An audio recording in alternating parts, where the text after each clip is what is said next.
the first fight of the main card. I don't think these guys should be on the main card, but what do I know? I think Marina Rodriguez and Yan Xiaonan should have definitely been on the main card, but also like Diaz doesn't know nothing. We got Sergey Spivak, 13-3, taking on former NFL player Greg Hardy, who's 7-4. Greg Hardy better bring his inhaler because Spivak has got a long evening planned for him. At first thought, I'm like, yeah, Spivak's going to grind this guy out, but Hardy's athletic background could pose some trouble for someone with like a really grappling heavy game plan, because those defensive football players are athletes, dude. Like, Greg Hardy is an athlete. So say what you will about him, he could be dangerous for a guy like Spivak. Spivak could be running low on confidence. I think he got recently finished by Tom Aspinall, but I don't know. Greg Hardy lands hard shots down the middle sometimes. Like, when he bombs and he lands, he hurts people. He does well. But I think Spivak can implement his game plan, his wrestling game plan, to just grind him out and finally, get Hardy off the main cards. He's just been a pay-per-view main card fighter. It's crazy. Sorry, my nose is itchy. This mountain cedar. Next, we've got Kevin Holland taking on Alex Oliveira. Kevin Holland's 21-7, and Oliveira is 22-11 and 22-1, and I don't know. I fucked that writing up, but this has all the makings of a spectacular fight. I think that Holland could get it done in any way. I think that Oliveira would be wise to not play a super fun striking type game with Kevin Holland all night, because I think Kevin Holland's pot shots are just, they land too easily when he's in rhythm. So I think he could definitely hurt Oliveira and get him out of there, because Kevin Holland's so tricky and dangerous on the feet. But I like the prospect of Holland getting tricky with it and trying to get a submission on the Brazilian. Wouldn't that be cool? I might take Kevin Holland by submission. I'll definitely take him inside the distance here. But, I mean, it'd be kind of foolish to...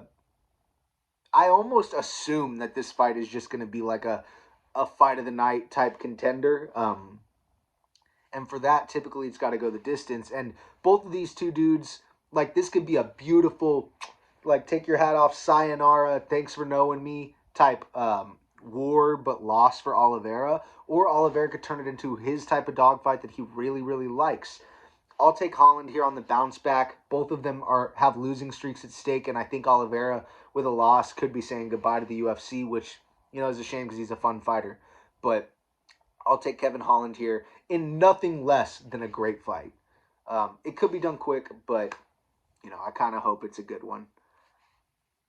Next, we got the co-main. We got Edson Barboza taking on Bryce Mitchell. Bryce Mitchell's 14-1. Edson Barboza's 22-10. Edson Barboza, longtime highlight manufacturer for the UFC, as dangerous as they come. Like, he's one of the... When you think about, oh man, legendary UFC fighters, you kind of think of Edson Barboza. He's got the legacy, the reputation, the danger factor, the personality. I mean, Edson Barboza's the guy. He's taking on Bryce Mitchell, and this will by far be Bryce Mitchell's highest step up in competition thus far in his career.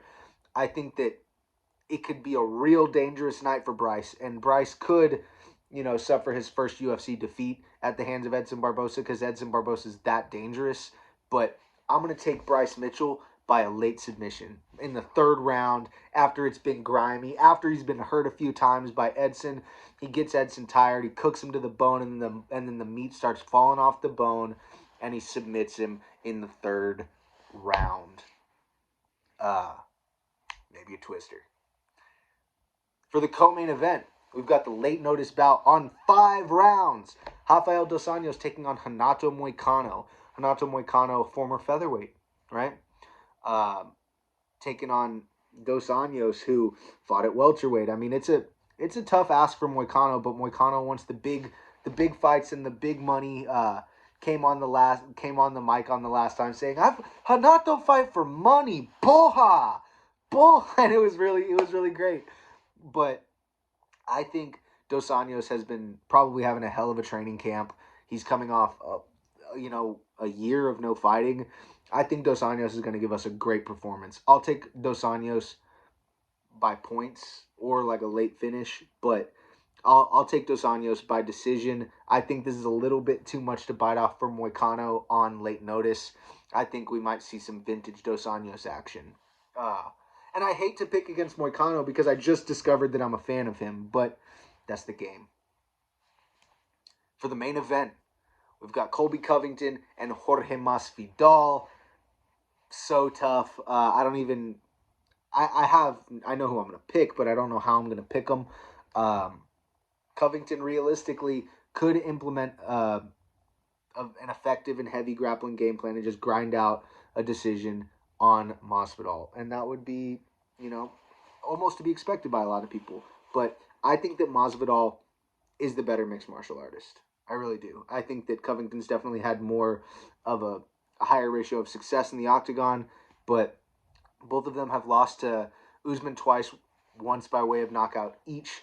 I think that Covington is probably underestimating Masvidal a little bit. I think that Masvidal possesses all the tools to make it a very special, memorable moment for us. But Covington has the tools to ruin the party, right? I mean, it's a great fight. Friends turned rivals, roommates turned enemies, turned foes. That would have been good for the inverted alliteration. But regardless, it's going to be a classic. I've been waiting on this fight for years now. I don't really know what to say, man. I am absolutely stoked. I think Masvidal is gonna, pull it out. I really think he's gonna make something special happen. But that's just me. I'm a gigantic Jorge Masvidal fan. Game bred for life. Por vida, 305. But I mean, Covington's a bad dude, and I'd be foolish to fully count him out. I know it has the potential to be a tough fight, but I'll tell you a secret. In my heart of hearts, the deepest, darkest corners of me, I want Masvidal to win by submission. Wouldn't that be just?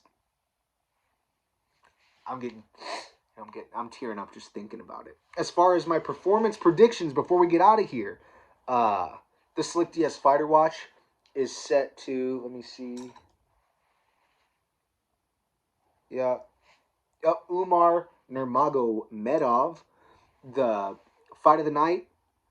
Tough to call because there's a couple barn burners that could be classics, but I couldn't decide on one, so I'm going to give you two. Barboza and Mitchell and Holland Oliveira both should be classics. I wouldn't be surprised if both of those are all-time fights. Those have really special ingredients in them. And as for the performance of the night predictions, we're going to take Gamebred and Marina Rodriguez. I kind of wanted to pick Kevin Holland, but can't pick him twice. Well, I could, but this has been the Octagon Jones podcast. Scrapbook, like, subscribe. Thank you.